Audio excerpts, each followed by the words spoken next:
Soy sauce and Moonwalk, also known as Bala and the arm of Ezra. If you click this, man, thank you for rocking with us. As you could tell by the title, we will be talking about the AFC South and all its do goods and do bads. If you're watching this currently as it's premiering or not, that means the North, the East, and part of the South is done. We're going to be finishing up the South here before we head to the West Side. Feeling on the West Side. What's? On the West Side. On the West Side. All right. Before we get going, as normal, how you guys doing today? Big chilling. So good. All good. I'm not eating to start the episode, y'all. I'm gonna save my eating for later. Hey, we'll say it all again. We'll always say it. All comments are welcome as long as you're not talking about nobody's mama. So all right. Yeah. And look, this episode we got a baby here. You know what I'm saying? So, if you guys expect a professional cast, you're not gonna get it. We're here to kick it, talk sports, and have a good time, y'all. So we've noticed the support and all that. Hey, we just here to have a good time. Thank y'all for rocking with us. Before we get into the AFC South, we're over halfway there. After the AFC South, we got two more divisions. Then y'all know we go to our power rankings and our conferences. Just to give a recap, because we know we done this a couple weeks ago, and you could probably look over. Is there anything from the AFC North, the NFC North, or the AFC East and the NFC East that that's changed your mind since we last recorded those? No. I mean, I think the Dalvin Cook getting cut could have a potential impact, but he wasn't really a running team anyways.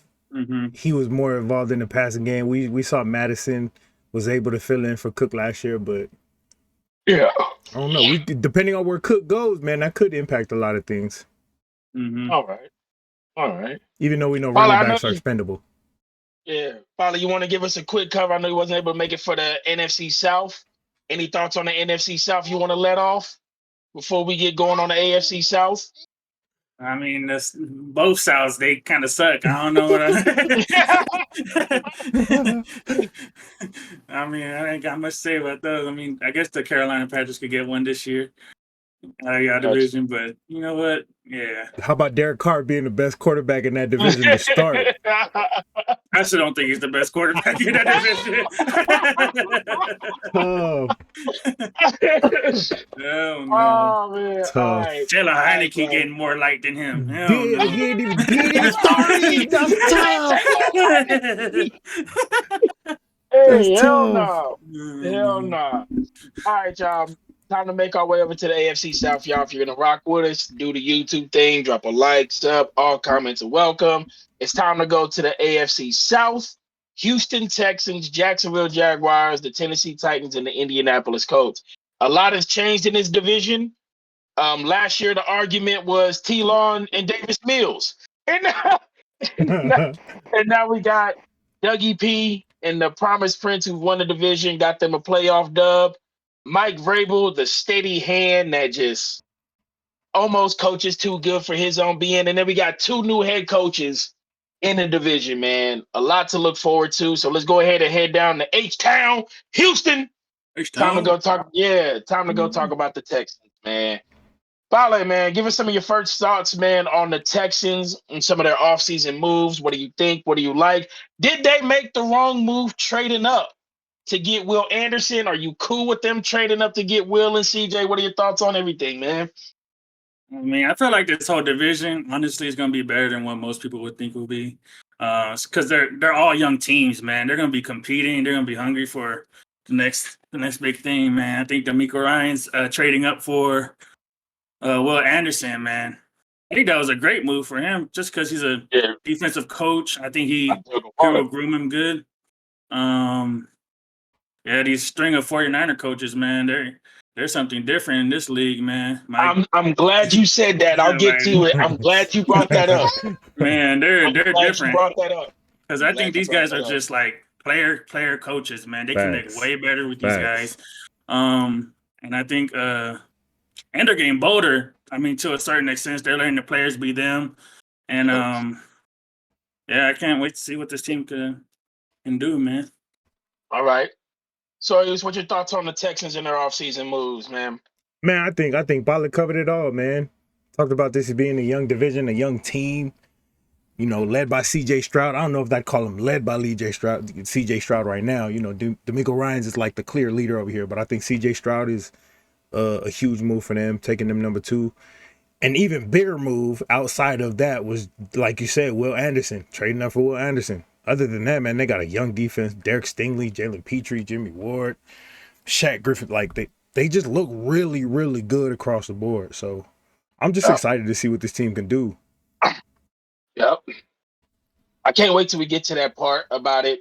But Houston did a couple of things that lets me know they're just plugging the gaps while they get their pieces together. So last year they had a lot of one-year contracts, and this year again they got a handful of one-year contracts. Veterans that just come in, plug the gap while they get their core together, and now that they have their coach together. Everybody and their mama, if you believe CJ Stroud testing bad, you're stupid. I'm just gonna say it. Like, you're stupid. Because even if he tested bad, when you watch him play, did he look stupid to you? Like, it blows my mind when the biggest knock on CJ Stroud was he's a system quarterback. Ohio State quarterbacks all do that. Well, if my brother can run the system flawlessly, then shouldn't that give you a sign to tell you that if a coach can put it right on a piece of paper, he could take it to the field? Some of it's just so stupid and so lazy. And when I see people do that, I go, I know who not to talk to. So I'm glad that they took CJ Stroud because I like the pairing of him with D'Amico Ryan. D'Amico coming back, coaching his old town. Dig it. I love it. Last year I brought up Dameon Pierce being somebody to watch out for. Bro's nice. John Mechie's coming back. Should be back. They said all signs are a go. Look in the training camp. He is the sneak.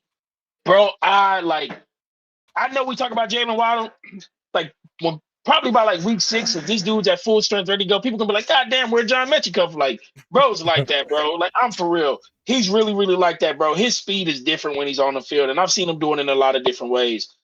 Nico Collins, big body receiver, who I'm kind of like on the line of thinking that he could work really well with CJ in his ball placement. Tank Dell, who they drafted, they said they got a lot of young pieces in place. And then you bring a vet to be in the room like Robert Woods. Yeah. You know what I'm saying? And then you bring Dalton Schultz. Now I think like last year they drafted Bravion Jordan and people kind of had potential on him, but then you bring a Dalton Schultz, and I knew in Dallas they was gonna let his behind go. But you bring him in. Really good O-line to me. Franchise left tackle Laramie Tunsil. And when people said it was stupid to trade up for Will Anderson, I said no, because if you're gonna put your chips in now, you might as well go ahead and get the people you want. So now you got a whole year platform to go. I'm so glad Bale had brought up 49ers coaches. The 49er coaching tree, it should show how great Kyle Shanahan is on his own, him and John Lynch, because to stay a stable franchise while constantly losing coordinators, a lot of coaches can't sustain that. This is why they stay with so many comp picks. But this is where I get to say D'Amico coming over is going to help Derek Stingley get to where I believe he's going to be. Yeah. You've been big on him. You've been big on him last year. Previous 49ers defensive coach, Robert Saleh, guess who he gets? Sauce Gardner. After 1 year, Sauce Gardner is consensus best cornerback in the league. He next 49ers DC. D'Amico Ryans now gets a head job, and he gets Derek Stingley. Derek Stingley at the end of the year will be in the top tier cornerback conversations. I believe that. Petrie, you bring over Jimmy Ward, Denzel Perryman, who's been pretty nice here lately, man. A lot of potential I see with Christian Harris. So, like, I'm with all of this team has a lot of potential to be good. I don't see a breakout year in them this year. I think there'll be in a lot of competitive games. I think CJ Stroud, depending on how they decide to use him. I'm not gonna lie, I don't know their OC. I don't know, like, you know how people can say the same dumb thing when it comes to quarterbacks, rookie quarterbacks, take care of the ball, don't do this, defensive coach. I don't know. To me, I'm not gonna lie. You pretty much have the foundation of what you want to have. I'm full sending it this year. Let's go ahead and just put let's put everything on. Yeah, let's put everything on film. Let's figure out what you can and what you can't do, what we can do, what we can't do, and let's just get 17 games worth it all, so that when we go into next year, we know everything exactly we got to do with every last person. I want to see them let CJ go crazy. Like, I want to see him be rookie of the year. Yeah, hell no. No. He Hell said, no. yeah. He's a second. Too far. That's my guy. Too far. Y'all know I love CJ, and I know, so I'm happy for both of them. My brother-in-law is a big diehard Houston fan, so we was talking about driving up to go catch that game in Carolina. He's of the he can make the drive. I'ma just be asleep. He can make the drive. I'm He sleep. said, I'm gonna be riding. Yeah. If we end up deciding to make it, man. But I'm definitely excited for this team. I felt last year they had they were shorthanded due to Mechie being out, due to David. Like, I mean, I don't want to say Davis Mills is bad, but like, he was a stopping gap and you did what you had to do, man. But Kenyon Green, Juice Stars, like I said, it's a good. I feel like it's gonna be a really good O-line. And said this should be a team that people should be excited about for Houston, especially after all they went through with the Watson stuff. You know what I'm saying? Mm-hmm. So yeah, I'm definitely excited for what. So what are your expectations for D'Amico Ryans? You have Salah, McDaniels, now D'Amico, and potentially next year we'll see if it happens. Steve Wilkes, who's now the DC over there, if he gets a job and he gets up out of there next year. So you got Robert Salah, who just kind of still getting his feet on the ground. Aaron Rodgers now expectations. Mike McDaniels, first year playoff, offensive coach, goes to Miami. So what are your expectations? You can look at the notes later, man. So what are your expectations for D'Amico Ryans? Are you looking at closer to a Robert Salah first year or a Mike McDaniels first year? I'm be honest with you. You said it, right? They gonna full send it. What, they have 3 wins last year? Mm-hmm. They gonna full send it this year, man. So as far as expectation wise, I think D'Amico's gonna figure out what works. He already knows he has a pretty good running game, right, with Dameon Pierce. So now it's just a matter of what does this defense have? What can I get scheme wise with these guys on defense? And what can CJ Stroud do with this receiving core? I'm looking at this team to be around like a 7-win team this year. But obviously we're gonna get into that a little bit more. But I'm looking for CJ Stroud to be in that conversation with the rookie of the year. And then you said this about Mechie, but fantasy purposes, I think he's gonna be one of those guys on the waiver wire. 25% through the year, you're gonna be like, yo, I need to go see if he's still there. I need to pick him up. So if y'all play fantasy, you might gonna want to watch him a little bit early. Pick him up a couple weeks earlier than your other folks not watching this. You're welcome. Mm-hmm. Got you. All right.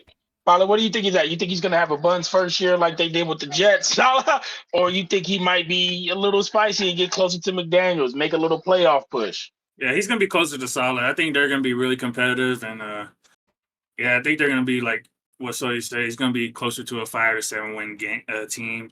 But yeah, we'll get to that later in this talk. So yeah. All right. I'm with y'all. I think they're closer to solid than being a playoff team. But I know that I've been very T-Law country and Dougie P. But admittedly, I'm racist. So it's probably going to be D'Amico and CJ. Like, probably when we come back here in 2024, I'm going to jump off the T-Law and Dougie P ship. And then I'm going to be like, oh, yeah, D'Amico and CJ, baby. You know what I'm saying? So, yeah. So that's kind of where I'll probably be at. But until then, still T-Law country. Stop, man. Leave it alone. All right. 3 key players for the Houston Texans. 3 key players for the Houston Texans, man.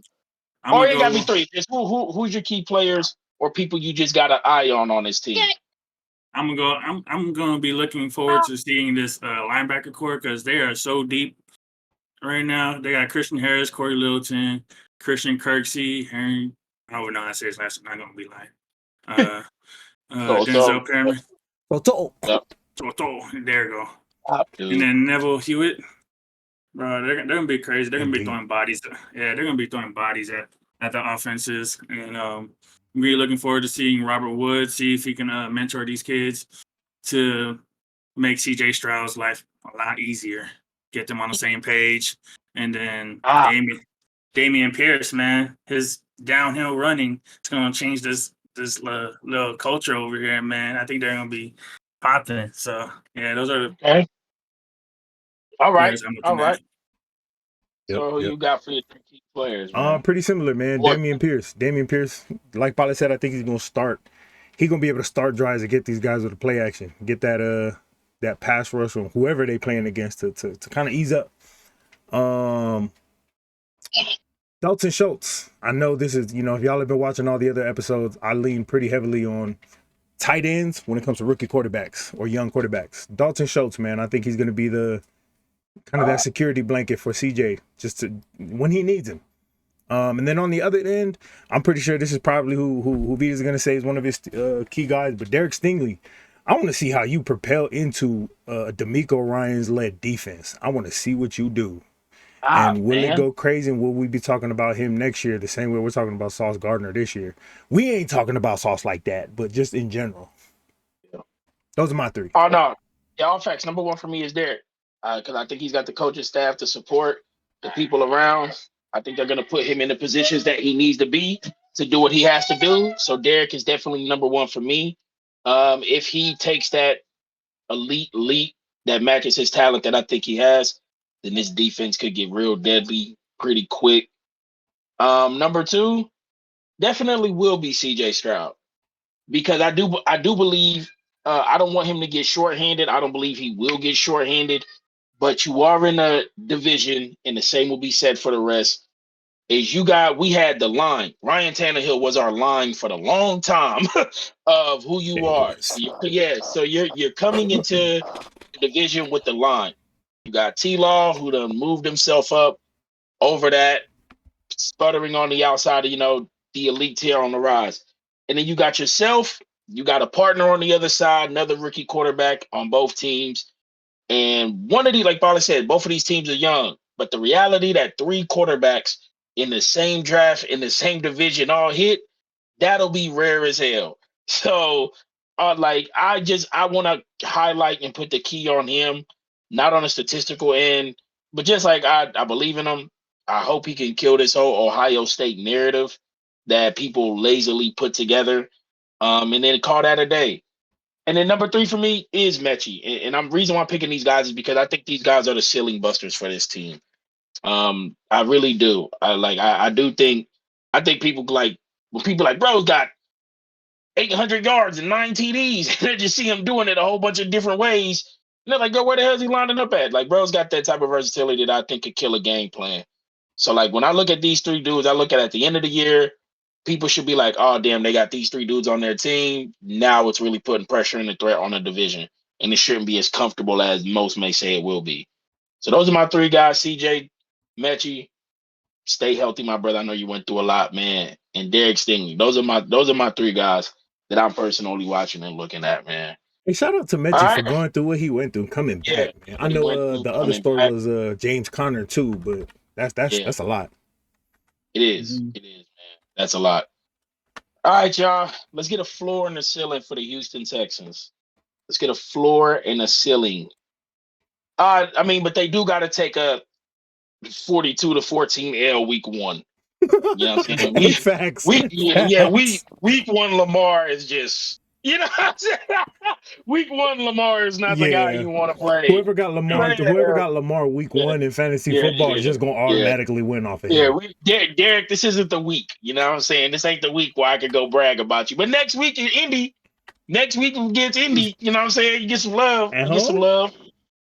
Yeah, that's at home next week. So I got him losing. Got a clean L week one, right? Clean, 100% L. Clean, 100%. Like bet the over. Whatever the money line is, bet over. Got you. All right, week two at the Colts. Week two at home versus the Colts.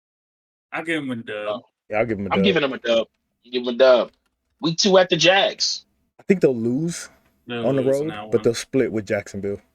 So I got them splitting, and if you ask any Houston fan, they will make sure to remind you that they be whooping the Jags behind, and they really do. They really do. So I'm going to give the split. I'm going to give the split with the Jags. What about the Colts? Are y'all giving a split, or is it sweeps? I'll give them a split. I think I'll give them a split because they play them again at the end of the season, and by that time we're gonna see AR. We're gonna see it's I'll actually give them a sweep if it's the last week of the year. You think so? Yeah. Oh, because Indy will be looking at like draft pick situation. Same team, yeah. What about Tennessee? Y'all giving them up, but they play Tennessee at the end, so who knows? I'll probably lean split, but that's what Tennessee, Pittsburgh. At home. Pittsburgh. Very, very interesting game. Very interesting. Oh no, this is a Sun U game. Mike Tomlin got to show young brother what it's about. I got to take Pittsburgh. I got to take Pittsburgh. Mike Tomlin got to show young brother what it's about, man. At this point, this point of the season, 4 games in, they're 1-3. Now they're at home or on the road against Atlanta. I think we had Atlanta winning that. Yeah, I think that's an L. Yeah. New Orleans Saints. I think we gave that to New Orleans. It's at home. Yeah. We gave that one to New Orleans. And then out of the bye week against Carolina, that's a dub.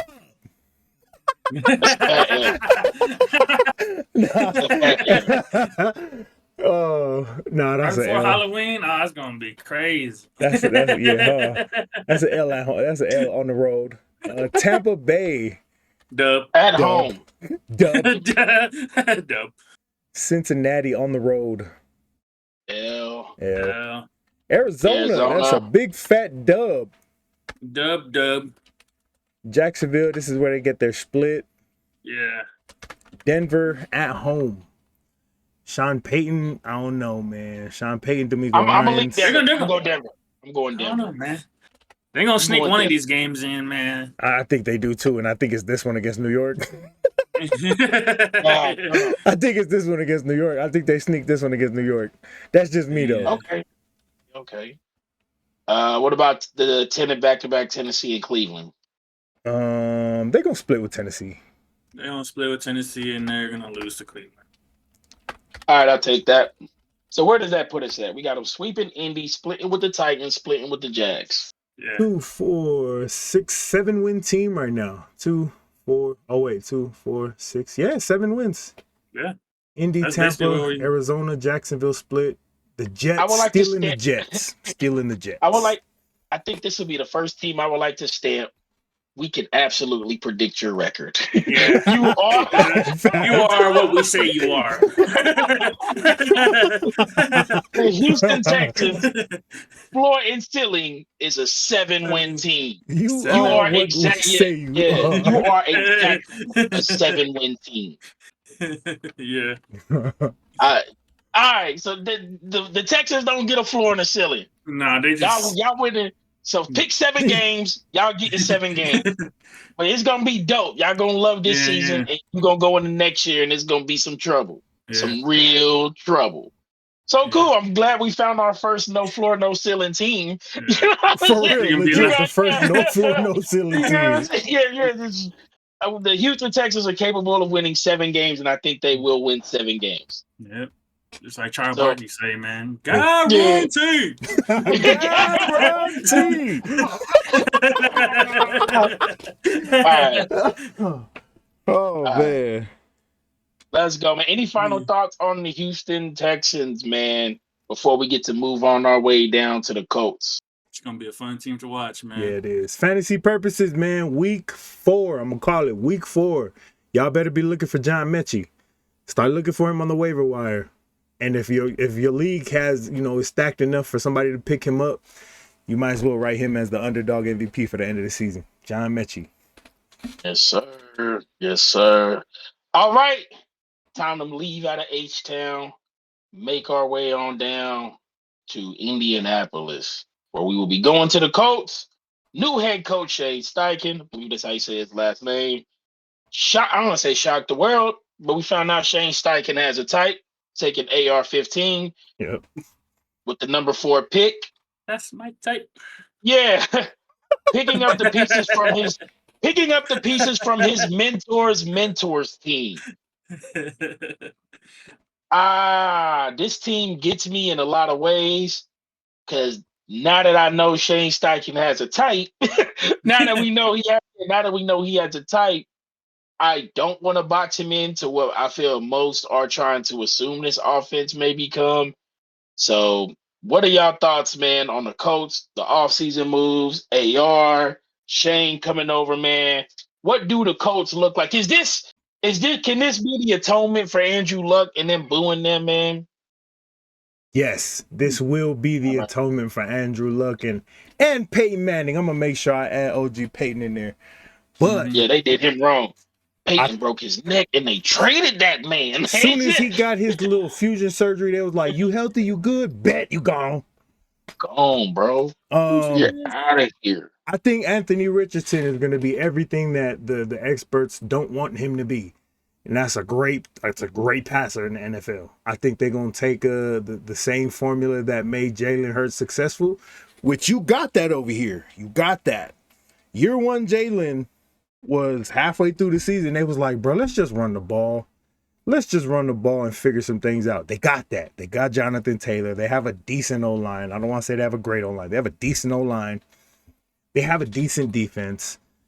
But I think this team, it shows Gardner Minshew as a starting quarterback. I don't think he'll be that for long. He might not even go into the season being that. But I think they're going to make Anthony Richardson a great quarterback in the future. Maybe not this first year, but they gonna let Anthony Richardson do some things. I think he's gonna be starting by week 6. Yeah. All right, Father, what are your thoughts on the team? I mean, Shane Steichen, man. Coming from a team that lost in the Super Bowl, I don't know if I trust a first place loser, but I mean, I hate you, Father. I see on the depth chart that they're starting Gardner Minshew. In my opinion, I don't really care for that. I mean, I don't want AR learning from a guy that's still learning the game from himself. Thank you. I get it if he's like behind someone like Aaron Rodgers, Tom Brady, but those guys are on their way out, and there's nothing but young quarterbacks now. So you're gonna have to get thrown in, and you about to get this work, man. So I don't. That's what I see, man. But yeah. So I see Gardner as he just knows the system coming from Philly last year. Mm-hmm. So he's able to help AR in times when maybe legally, as right now, Shane can't be with him physically. Maybe Gardner and him could be together to help him understand the playbook. That they have their whatever restrictions on how long you can actually be with somebody. I do think Gardner's going to get 4 games. Like, I feel like I can guarantee that he'll get 4 games because I think they'll want to ease the pace in just to let him get caught up and see some things together. I don't think there's no difference to me from Gardner playing 4 games and AR starting from week 1. Mm-hmm. Like none of it would change to me what I think this team is supposed to be this year. Jonathan Taylor, be back, man. Michael Pittman. Where do y'all stand on Michael Pittman? That's a great question. The jury's still out on him, for me, honestly. 99 catches, 925 yards, 4 TDs last year. I almost look at him as a number 1 receiver as he's a victim of the situation. I don't think he's a true number 1 receiver. He could be a really good number 2. So last year he had 88 catches, 129 targets, 1,082 yards, 6 TDs. This year, 99 catches, 141 targets, 925 yards. His average went from 12.3 the year before to this year 9.3. 3-yard difference, more targets, more catches, less touchdowns. I don't know. When I watch him, I just feel like there's something missing in his game. Like, I don't know what it is. He's not the fastest. Mm-hmm. Technically you could put him in there with the big body receivers. He doesn't have a great release. He doesn't get open really like on his own unless it's a lot of route combinations. He wins a lot of those 50-50 balls, but I don't know. There's just something that's missing for me when I watch him. I don't know what it is. Is he in top 25? No. Not even close, right? No, Is it? There's 4 teams. There's 4 or 5 teams right now that have a number 1 and a number 2 receiver better than him. I think that's kind of where the jury is out on. So people are treating Michael Pittman like DJ Moore. Or that's kind of the assumed perception is he can't be what he ought to be because situation and quarterback won't allow him to be. Like that's kind of the view that's being put on Michael Pittman, I feel like right now. I mean, he almost had a great quarterback situation in the last 2 years, right? Like Carson Wentz had a hell of a year with them. Yeah, Carson, Matty Ice. Yeah, to start the year. So I'm with you. I think if we did a list of every wide receiver on every team, like we will end up doing, I think out of principle, I might start him somewhere between like 25 and 30. Yeah, that's about where I have him. Like it's closer to the 30 range, 27 to 30. Yeah. But I mean, I feel like it's too similar to say, and I feel like it's too easy to say because there's two light-skinned tall dudes who came from USC, but it just feels like Drake London in a blue jersey. That's what it is. He said London in the blue Drake London in the blue jersey. Just like Drake London. In the AFC. Yeah. I feel like it's Drake London in the AFC. That's cold. Hell yeah. Yeah, that's what I feel like. Whoever scouts receivers at USC just walks around with like a Drake London, Michael Pittman poster. Okay. And they'd be at basketball games looking like, hey, he kind of looks like. He kind of looks who's like the 6'5" guard with no PT? Who's the 6'5" guy on the bench getting no PT? Yeah, so yeah, that's where it gets me. Offensive line. This is where I kind of made my statement about Detroit a while ago. Colts had felt like good offensive line for a little bit, right? And then they just kind of dropped off, injuries and stuff, situation, coaching, all that. It's sometimes it's harder to say. So you still got Ryan Kelly, Quentin Nelson, Bernard Raymond, who came over, Brandy Smith. Like, dude, what are y'all expectations? When I look at this offense with Steichen, Taylor coming back, and this offensive line, what are y'all expectations for this offense? Because you look at gonna get down and dirty. Who gets the tag of he worked with Herbert, he helped Hurts, and now he's coming over here. So are we expecting another top tier Jonathan Taylor year? I think Jonathan Taylor starts playing into expectation. I know he hasn't done that because of injury, but I think if anything, we're just going to see the expectation of Jonathan Taylor. He's going to meet, possibly exceed that. I mean, if there's one thing that we know about a Steichen-led offense is it's going to be a hard-nosed, in the trenches kind of team.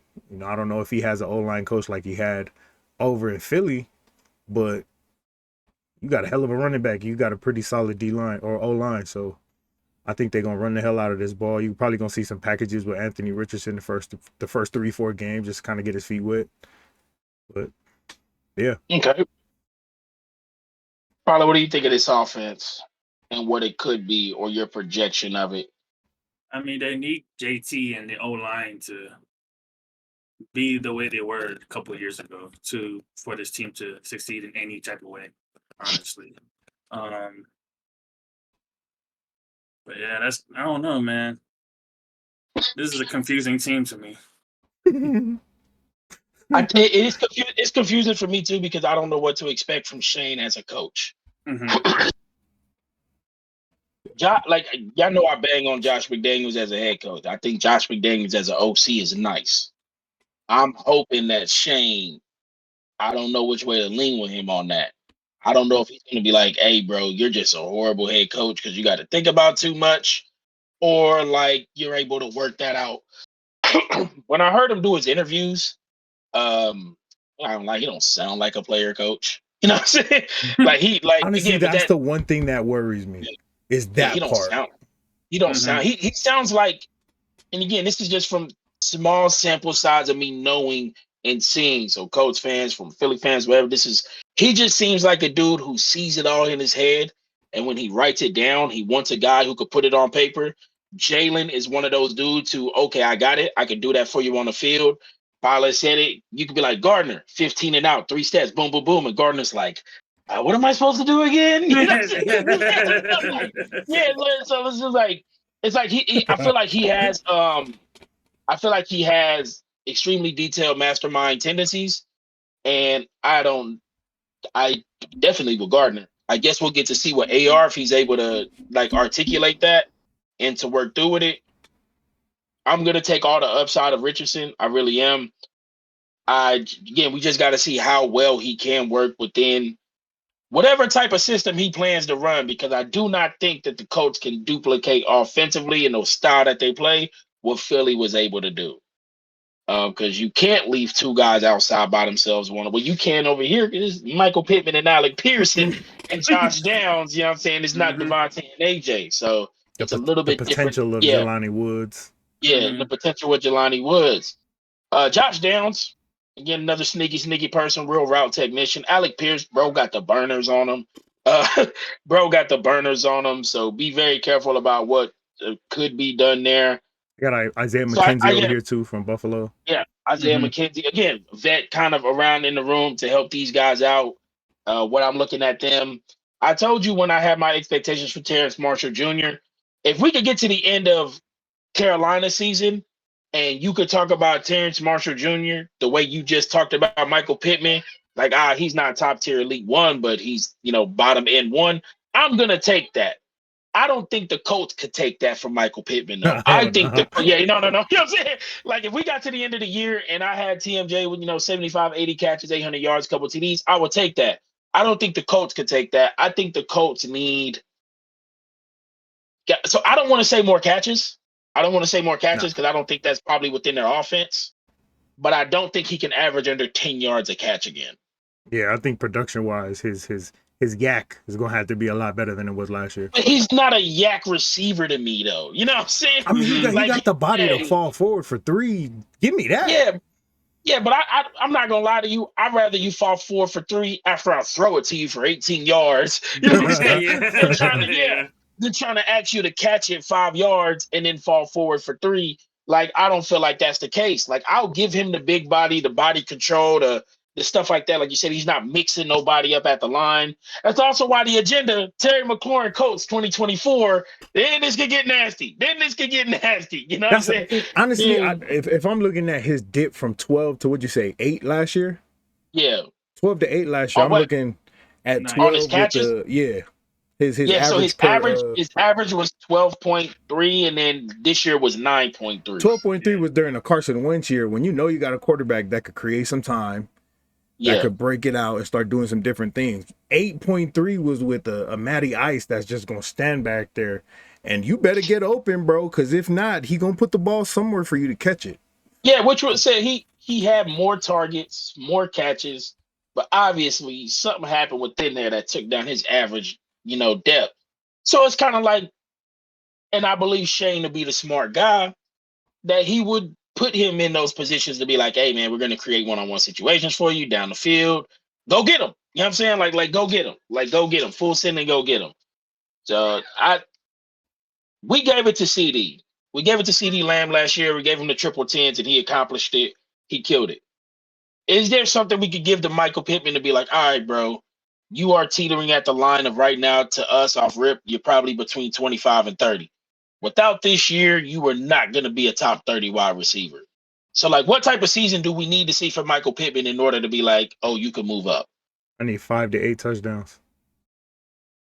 Just production, right? Like you said, I don't think he needs more catches. That's just not built into what this team is. I need 5 to 8 touchdowns. Like, give me something that's going to turn your catches into something a lot more efficient. Don't give me a 20-yard catch down the field where you get tired or you get caught because you're too slow just for Jonathan Taylor to go pound it in. Mm-hmm. Like, turn it into something. Become a threat. So I'm going to go 6 TDs. I would say 6 is fair. Mm-hmm. I would just say 6. He had 6 last year. He had 4 this year. 6 and 950. 6 and 950 yards. I'm with that. And that's going to keep him in that 25-30 range? Or it'll be in the conversation for us to elevate him somewhere. Yeah, I think if he's at 950 yards minimum, 6 TDs and 90 catches within the context of what I think this offense would be, then I think we could come back at the end of the year and be like, okay, there might be something more to where Michael can work into this with this skill level that we could take into the next year. Because you're right. I think skill-wise, he is who he is. I don't think it's bad, but like, and I know the numbers don't look that much, but I would still have to say 90 catches. I'm gonna give. He's got to do 90 in 1,006. 90, 1,006. No, I'm 90, with that. 1,000. Yeah. I'm with Yeah, that. 90, 1,006. Because I think 90 and 1,006, that puts him in the 15 to 20 range. If we look at those 15 to 20 receivers, it puts him around those number 2 guys that we talk about, like the who is it? The Devontae's, like, well, maybe not the Devontae's. He's more top, But like, who am I thinking about? What's Cincinnati's? Tyler T. Boyd, Higgins. T. Higgins. It puts him in that Mhm. range. Okay. Still I can do that. outside of those guys, but it puts him up in that conversation with them. All right. Defensively, I see a lot of great potential in what I think could be in this Colts O-line, a D-line. This D-line look nasty. Quiddy, Buckner, Stewart, Deo. I don't want to say his last name, but I'm gonna just say Deo. That's gonna be my guy. Yeah. Though I think that could get real nasty. You know what I'm saying? I think that could get nasty, especially with Shaq Leonard. I really do think that can. I don't know much to think about the secondary, to be real with you. I know Rocketson's gone, Gilmore's gone, even though I know he was kind of like a patch job. I don't really know much to think about this secondary, but I think there is a potential high ceiling for what could be for the D line. Yeah, I think they always had a great D line. Honestly, it was just that second level that they couldn't get over, that secondary and whatever. So So I'm said we try to find them. I think Quiddy, Dale. Yeah, I'm with you. I think they do got that, but I really do like their D line, and I like Shaq Leonard being behind it. So, thoughts on the defense, or any thoughts on the defense here? No, I think y'all covered everything there is to cover about this defense. I think if anything, if I'm gonna get right into my key players, it's gonna be all on the defensive side of things. On the secondary, y'all have covered it. Y'all have said it. We know Julian Blackmon has a lot of potential. Rodney Thomas. I'm not too familiar with Kenny Moore and Julius Brents, to be honest with you. So I'm really just gonna be looking to see what the secondary does to save these guys against when they play a Houston who's just gonna let it fly, who's going all gas, no brakes. That's true. Who's your key players for the Saints? Probably people you be watching, got an eye on. Yeah, like I said earlier, it's gonna be JT and his O line, man. I think he needs to be in that 1,300 range rushing. They're gonna be running the ball a lot with Shane Steichen, so they're gonna need him to produce this year. So those are my key players. All right. I meant to get mine, but I end up getting sidetracked here because I'm looking at something. Because I think AR falls into the conversation that we had about Kenny Pickett last year. The over and under was 10 games. We said, is Kenny Pickett going to start over or under 10 games? And let me make sure. We said how over. many. Right? I think I said over. I know I said over. I know I said over 10. It said he played 13. There we go. Played. I don't know if he started or I just said played. But in those games, over under 10 games for Anthony Richardson. Over. Kenny ended the year with 2,400 passing yards. Over or under for AR? I'm gonna go over. I'm gonna go over just because he's a different type of player than Kenny Pickett. Yeah. Okay. He has a whole lot more. I think his ceiling is Oh. higher than Kenny Pickett's is. 7 touchdowns. Over under. Collectively or throwing? Passing. 7 touchdowns. Over 10 games. Yeah, I can see over 7. By like 2, like 9. I'll say it'll stay at 7. At 7. 7 to 7 range sounds good to me. 9 interceptions. Over or under? Over. Under. Sadly, I'm gonna say over. Under. I think he's gonna be like at 11. 13 games. Kenny Pickett had 55 carries for 237 yards, 4.3 average, and 3 TDs. I ain't gonna break that in one game. Over the yards in one game, they'll have like 67 yards, 89 yards. They're definitely over. So at the end of the day, would it be? Let's say AR gets 11 games. We'll give him 11 games. 2,400 yards, 8 TDs, and 8 picks. Would that satisfy you?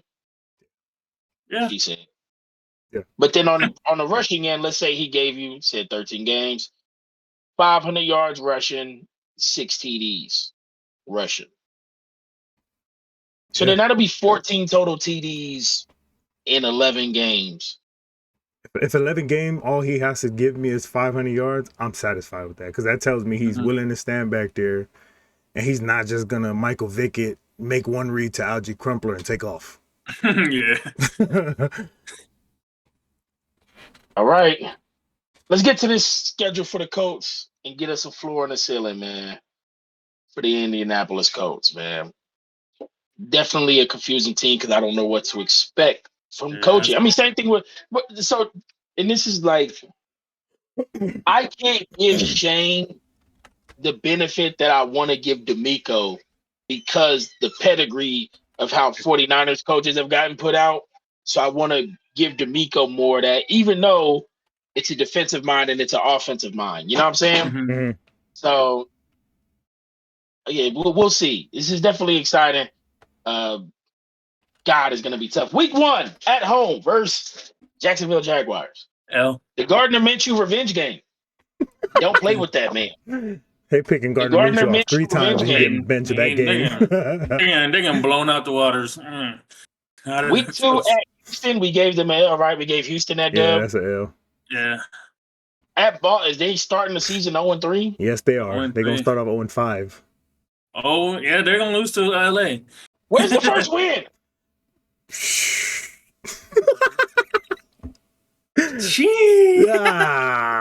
Carolina.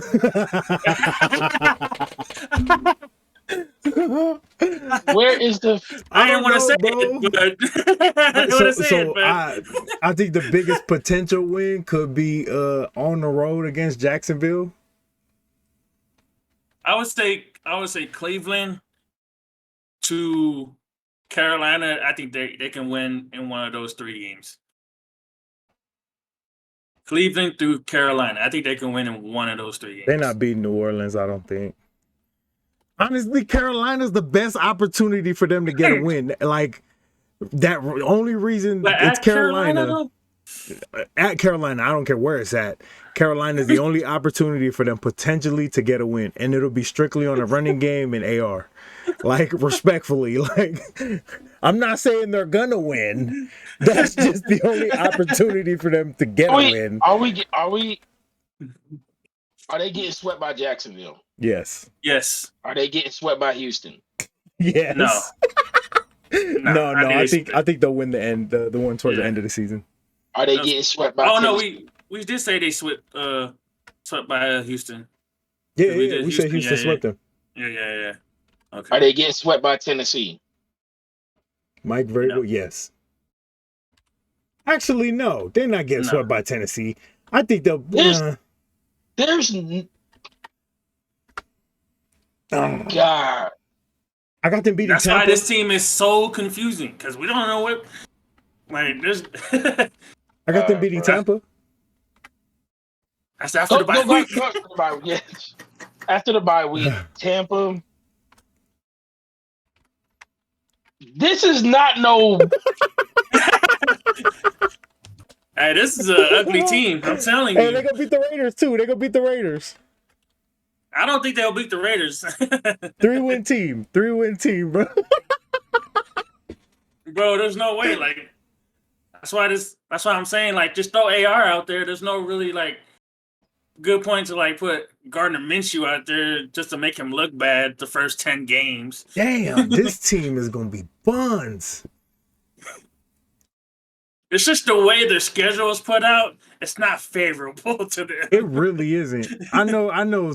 Technically, strength of schedule, Philly has the strongest schedule in the league. But if we're looking at the way this team's schedule is burnt out, bro, Lamar going for 4 or 5 touchdowns against them week 3. So I'll just say this, probably the nicest way that I can. The Colts will finish last in the division, right? Yes, definitely. And in the NFL, I don't think I want to say the number that I'm really thinking. Guaranteed. Two.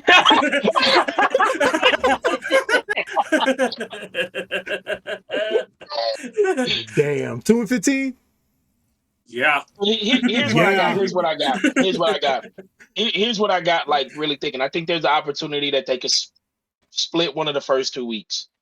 Like I think there is opportunity. I think maybe they could put on a shock factor with Jacksonville and Houston. It's still an early matchup. I think you could potentially split that, be 1-1. Baltimore clears. You're going to Rams. I can't give you that. Tennessee can't give you that at Jacksonville second time around. I'm just going to expect them to win. Cleveland, New Orleans, Carolina, New England. Like I said, in there, I think you could grab one. But it's still tough for me to say that there's more than 3 wins before the bye week. Oh, I definitely don't got 3 wins before the bye week. I got 1. And then after the bye week, 2. I'll give you Tampa. And then I'll give you one of whichever one you want to pick. You know what I'm saying? Close your eyes and pick one. Yeah, close your eyes and pick one. So okay. So, God, dog. Is the Colts a 10-win team? Hell no. No. Is the Colts ceiling is 5 wins? No. Yeah, that's a little high of a ceiling, but okay. Okay. 2 All right. and 15. So yeah. I think as a council, I think as a Couch Sports Analyst Council, as TT ESPN, I think we could plant our flag in the most kind words say the Colts are going to suck this year. But I don't think that should be a bad thing because I don't think. Honestly, so here's what happens. They suck, right? They're going to get the number 1 pick, right?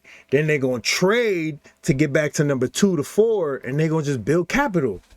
Shane is not looking at Caleb in passing. What? You gonna Hell no. Follow.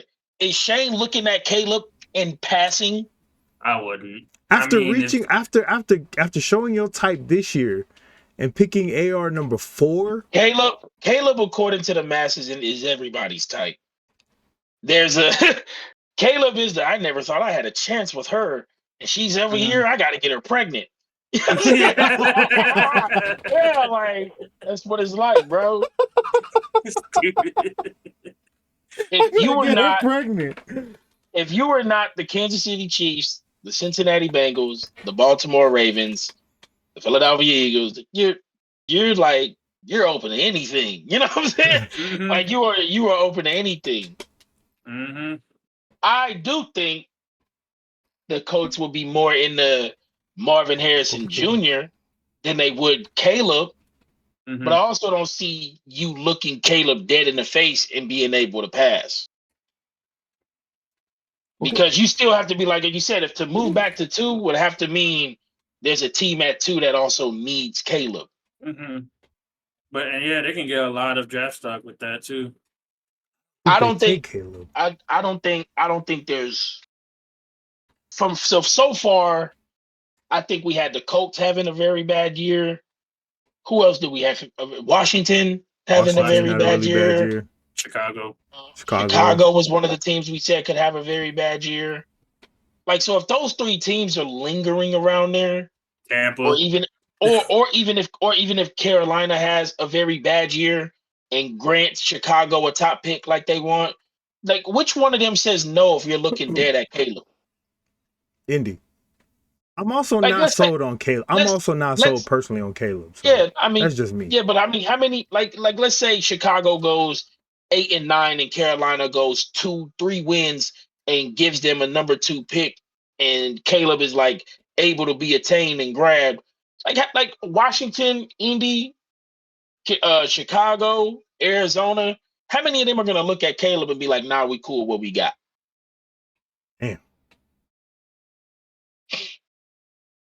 So I'm not saying we've seen Arizona do it before. They took Josh Rosen 9, and then Kyler came next year, and they was like, "Hey guys, you got to go, bro." You know what I'm saying? Like you got to go, bro. So it's not out of the frame. So so the ceiling for the Colts is 5 wins, right? Okay. So ceiling for the Colts is 5 wins. The floor is no wins. 2 and 15. Yeah. The floor is 0. The floor is 0. 0 and We're gonna 16. We're gonna keep it at 0, 0 and 17, and let's just say the Wow. sooner they put in AR, the sooner they'll be able to have a wild card and be able to get more yeah, wins. The Colts need a full send. yeah, that's what I'm Need a saying. full send. There's no way. First play, pull the Atlanta Falcons, Matt Ryan, play action, deep bomb to Michael Pittman, and just let the fans know we here for a good time this year. It's yeah, like just let them know. Yeah, the sooner they can get AR in, the sooner they'll have a wild card to be like, cool. AR gives you 3 to 5 wins. I think he gives you 3 to 5 wins. The longer you wait, the less of an opportunity you have for that. Yeah, that's crazy, bro. That's crazy. All right. Any final thoughts on the Indianapolis Colts, man, and all of their hoopla they got going on? Oh man, damn. Like Lil Wayne said, man, in a censored version, you're like a girl with no booty, you ain't got nothing. I got nothing, boy. Hey, boy. That's censored. That's censored. Clean flavor. And what a BET classic used to mess me up. Sup, brother? You got me fudged up. Hey, boy. Hey, man. Oh, God. I don't know, Colts fans, man. I'm like, the way that the comments have been going, it's probably like 3 Colts fans who comes in and calls us all type of bad names. You know what I'm saying? It's cool, man. We know the Cool, Dallas fans are there. We appreciate y'all. Dallas fans expect you to blow them, bro. Like, no, bro. Like we said, y'all was a good team. We just said you're gonna probably get to this point and lose again. They're like, you're crazy. Dak is a better quarterback than all those quarterbacks. Yeah. Good Lord, bro. Hey, but all y'all ain't talking about nobody's mama. We'll take her, man. Hell yeah. Keep it coming. All right, y'all. On to the Tennessee Titans. Sir Vrabel, mini mega mind. Mini mega mind. I don't know if it. Hold up. I don't want to say that because I don't actually know Mike Vrabel's race. So I'm going to hold that joke. I'm going to hold that one. Yeah, I'm going to hold that one. For real. I'm going to look it up while y'all talk, though. I'm going to look it up while y'all talk. Let me see if I can be able to get it off. All right, y'all. Tennessee Titans. The team that's also just like their quarterback, been the line. You know what I'm saying? You're just like, this whole Tennessee team is just the line. I don't feel like this is just another one of the pictures of like Vrabel is just a top tier coach who continues to well coach team and put stuff together, man. I do think they were in the sweepstakes to try to get a quarterback. I don't think so. Their GM now also came from the 49ers. I think his name is Rand Carthon, something like that. He also came for the 49ers. So he was trying to will and deal and do his good jazz. And I just think, assuming from the outside, I think the price tag was too steep to make the moves that they wanted to make. So I think that's kind of why they're stuck with Tannehill. But I do expect this to be Tannehill's last year in Tennessee. I can tell y'all that much. Ugly team. This team is ugly as hell. There's nothing sexy about it. I mean, Pilot, wasn't you hiring Treylon Burks though? Didn't you was it? Oh no, I don't think so. Maybe I'm tripping. So Treylon Burks, who's gonna assumably be your number one, he's supposed to have been your AJ Brown replacement. King Henry, how much longer can he go? I thought, Tajay Spears and Hassan Haskins as the backups, some pretty good versatility there. I dig that. You take Peter Skoronski, so Dylan Radis is there too. One dude I thought was gonna be some tackle, whatever. But like this team just shows me that Vrabel is going to plan to coach his ever-loving behind off again. I think it's I think this is like the safest floor team in the NFL. The safest floor team. I really do. I just think they're the safest floor team in the NFL. I think every game will be assumedly close. You know what I'm saying? Minus, a major breakdown due to turnovers, man. Like this, you talk about the Colts is confusing. The Tennessee Titans are confusing for me. Yeah, they're another confusing team. This whole damn division is confusing, bro. What? Yeah, like it is because Well, then let me ask this, since it's kind of meshing to where I think to go. Who's the better coach, Dougie P or Vrabel? Oh, Mike Vrabel. Mike Vrabel. I still have Vrabel over Peterson. Yeah. It's close though. It is It's close. close. It's really close. I got Vrabel over Peterson. But the gap between these teams is he has T-Law, The quarterback he has position. Tannehill. Yeah. Black Derek Carr, aka Malik Willis. That's cold. Hey, nah. Hey, that's giving him too much credit, bro. No, hold on. That's giving him too much credit. He's a black Tim Tebow, dog. I don't know what you're talking about. Nah, dog, it's closer to Tim Tebow, man. You're giving him too much love, calling him the black Derek Carr. This is more close. This is a lot closer to Tim Tebow than it is Derek Carr. That's crazy. All last year, I said, I'm so happy Malik went to Tennessee. I'm so happy Malik went to Tennessee. Vrabel's going to get him right. Vrabel's going to get my guy right. I believe in Malik. Don't remember this on God, bro. On God, on draft night. Yeah. And then he comes out in it. But this is like the weirdo Vrabel is Malik comes out, plays damn near horrible in the game. I don't feel like there was much he could have done, but there's also much they couldn't have coached you to do. And you still took the Chiefs to overtime. You know what I'm saying? Like, you still took the Chiefs to overtime. I think you only threw the ball 10 times. Yeah, like you still took them to overtime. You played Philly as close as you could for as long as you could until eventually Philly showed you they was big boy and Tannehill folded. You know what I'm saying? There was just levels to it. It's like Vrabel can only hold on for so long, bro. And he said, like, I don't know where to go with this team when I feel like I'll say this. I do feel like the 49ers GM coming over is not trying to overextend for a 1-year reach, but I do think we could see a lot of cleaning house of this roster next year. Yeah. Yeah, if there's any really, really bad team whose coach is as safe as any other coach in the league that's a really good team, it's Mike Vrabel. Mm-hmm. But they had rumors that Vrabel was willing to coach Ohio State if they got fired.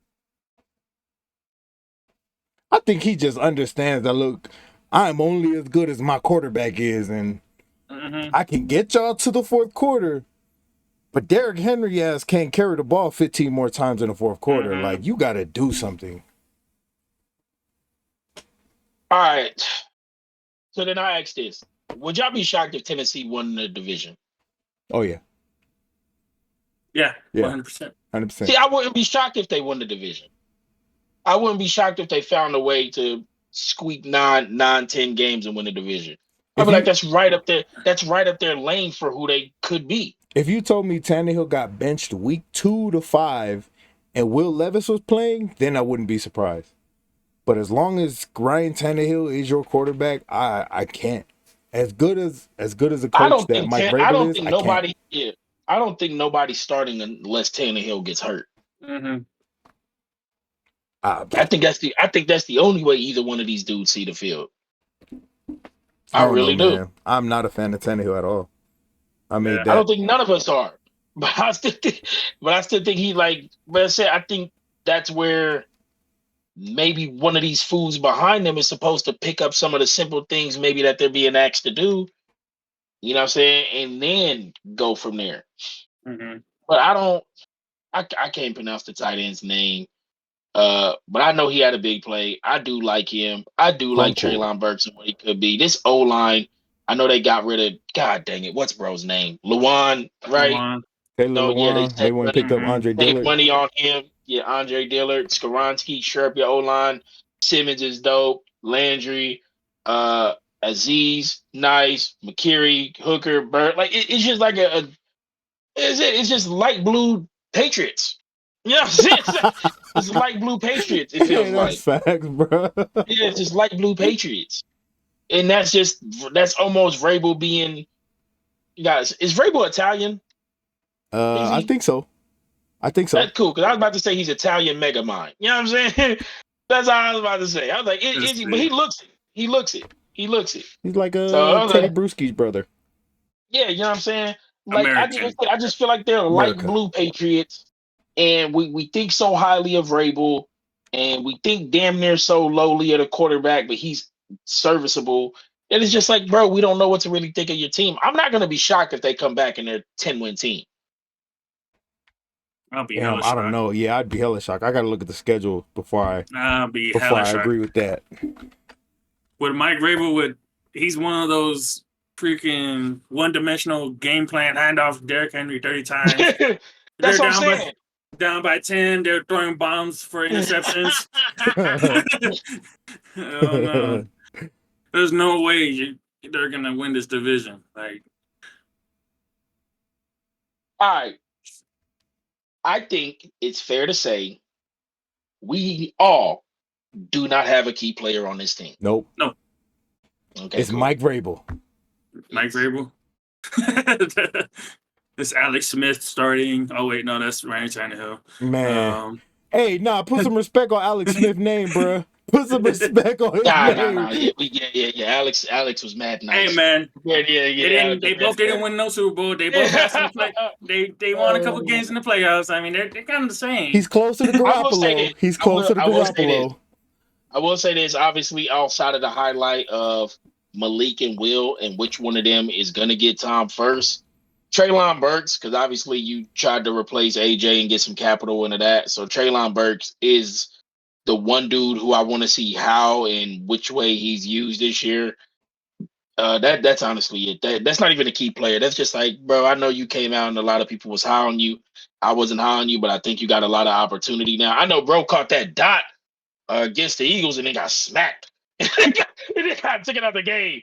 You know what I'm saying? So, God, Tennessee fans, good Lord, you got a great coach, bro. But damn, it's really bad. It's tough. Ain't looking good for y'all. Let's go to the schedule, man. Maybe if we can get a floor and a ceiling for them. Ooh-wee. Damn, look how they start the season. Damn. Ooh-wee. So week 1 at New Orleans, we had New Orleans winning. Yes. Week 2 at the Chargers, at home versus the Chargers. It's L. That's an L still. At Cleveland. That's an L. That's still an L to me. Versus Cincy. That's an L. It's going to be a close L because you got Mike Vrabel, but it's going to be an L. Mike Vrabel is not 1-5 at the bye week. Oh, yes, he is. Oh, yes, he is. Yes, he is. Guaranteed.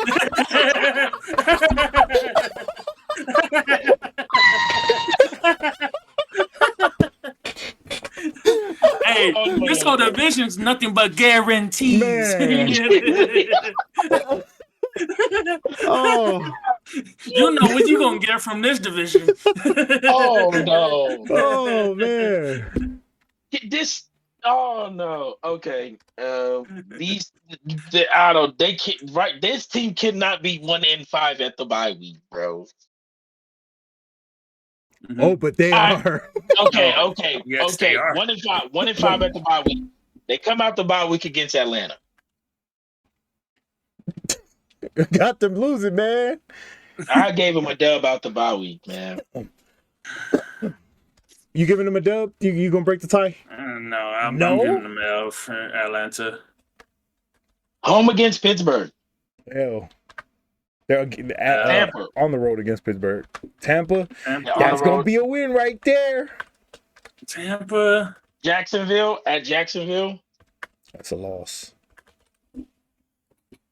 They losing to Jacksonville on the road. Got 2 at home back-to-back versus Carolina and the Colts. They're going to split with Houston, and that's it. They beating y'all at home? I had I think this was one of your 50-50 games. Yeah, it was for me. But I'm not going to lie. I mean, if I'm rolling with the tie with y'all, then this should be the fattest hill. You know what I'm saying? Bet. Indy. Are they splitting with them or they? They're splitting Indy. I got them splitting with Indy and Houston and getting swept by Jacksonville. Mm-hmm. And then they're losing the rest of their games. That's like what, Miami, 4 wins? Houston. You said they're splitting with Houston? Is that like 4 wins? Yeah, they're splitting with Houston. Seattle, L. Tennessee, Houston, a Mike L. Vrabel coach Jackson, L. That's a team. 4 It's win. not 4 That's a wins, That's a 4-win bro. 4-win team. Yeah. team. Nah, that's 4 wins. That's a 4-win team. They are not 1-5 at the bye week, bro. I can't get past 1-5 at the bye week. So okay. Who else are they beating in the first 5 weeks? I'll rock with y'all on the floor of 4 games. I'll lean into that. Okay. I'm giving a lean to New Orleans. If I was to pick right now, I would pick New Orleans, but I think New Orleans is a 60-40 game. I don't think it's 50-50. I think it's 60-40. Mm-hmm. There's a potential there. I do think the Chargers is like 80-20. Chargers should clean sweep them. Easy. Cleveland, that's like a 70-30. Cleveland should win that game. Cincy should win that game. Baltimore looks like a London game. Yeah, it is. But Mm-hmm. they tend to play. Nah, not them. That's the Colts. I say the Colts and Indy tend to play close. So I would say I do feel like there's a way they can steal at least one more before the bye. After the bye, I would give them Atlanta. Say Carolina's a 50-50. Miami, nah. I mean, I still Miami's clears. Yeah, this is an 8-win ceiling. 8-win ceiling. 8-win ceiling. 8 wins? Ceiling. That's a crazy 8. That's a crazy 8. Damn. 8 and 9 from this. Okay. I can give you 7. I can give you probably Atlanta. I could probably give you 2, 3, 4. I could give you 6 or 7. I can't give you 8. I don't see 8 here unless they sweeping somebody, 2 teams in a division. God, I see 6. I see 6.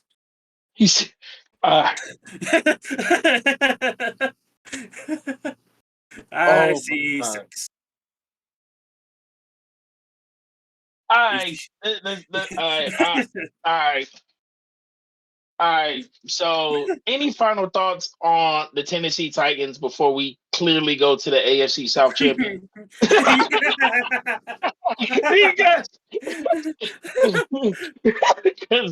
are we done with the Titans? Not because I'm frustrated because we're gonna sit here. We're gonna say, like we just said, Mike Vrabel's the best coach in the division, right? Yeah. How the hell do you have a 4? But there's Maybe another aspect of that. You also have probably the worst quarterback in the division. you know what? I'm not even gonna hate because when I kind of look back, roster wise, I don't know. I do think this team. I actually don't think it's tapped. I just don't know where You might not even have Derrick Henry for most of the season. Like he might be somebody they trade. Mm-hmm. And I don't think this is a Carolina situation where you trade your number 1 running back and get better. Yeah, and I think Indy, I know we have them last place, but they have probably more balanced team than this team. Yeah. And we're just giving these guys the bump just because of the coach. Yeah, we really are. We really are. But maybe y'all deserve to suck this year. Yeah, deserve to suck. Yeah. I Right, can't give it to them. I wish there was something else I could really say about them, but it's just like this team so like it's division stuff, but this team specifically is tough. All right, y'all. Any final thoughts on the Tennessee Titans before we move on to Jacksonville Jaguars? Have fun having potentially number 1 pick next year. Sucks to suck. Right. Listen. All right, y'all. Time to move to the AFC South champions and 99% chance to be back-to-back champions. The Jacksonville Jaguars, probably one of the only 3 teams who are favorited to win their division. Change head coaches. You go from Urban Meyer to Dougie P. You win your division and you win the playoff game. Trevor Lawrence steps up, gets a dub. Calvin Ridley He done sports betting? Nah, he ain't. But he'll be returning into the lineup. This team initially for me, I had them winning the division. Obviously, I have to talk about Tennessee. I think it's probably going to stay the same with them winning the division in my prediction. I had to put my brakes when I started to look at their schedule on where I believe they could end up. But I do think they are pretty much guaranteed 5 wins out of their division. Mhm. At least 4. At least 4, they could get 5. I don't see them sweeping the whole thing because somebody's got to trip them up somewhere. Houston. What are y'all thoughts? Yeah. What are y'all thoughts on the Jacksonville Jaguars, man? And their offseason moves, man? I think just having the presence of Calvin Ridley back, I think just people forget how cold he was as a route runner. He was like he's so nice, and just adding that to the already solid, pretty receiving core, and yeah, I think Calvin Ridley just literally just put him over the hump for this whole division. Yeah. So, and they already have a solid enough defense too. So Calvin's nice. And they picked up my man Parker Washington from Penn State. Bro's nice, real sleek. mm-hmm. Whoo. So, hey, man, what's your thoughts on Jacksonville and their offseason moves, man? The biggest move for me is just gonna be health. Travis Etienne, another healthy year, getting Calvin Ridley back, Zay Jones, Christian Kirk. Tank Bigsby, I think, was big for them. I'm excited to see what he does. They still got Jermichael Hasty over there on the bench. This defense was actually one of the biggest surprises to me last year. They got a couple guys on the defensive side of things that just got an engine. They just got an engine like that. They're not like physical specimens. They're not, playmakers. They're just dudes that just are always in the right place at the right time, and they take advantage of it. Josh Allen, for one, he had a couple huge games last year. But I think the biggest thing for this team is not necessarily a move, more so just another year together. Mm-hmm. Agreed.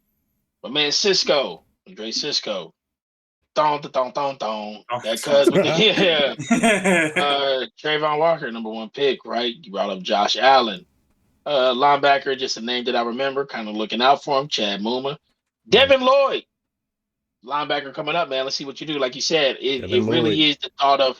Yeah, it really is the thought of adding Calvin Ridley and adding time to the roster, adding more time together. Evan Ingram coming back.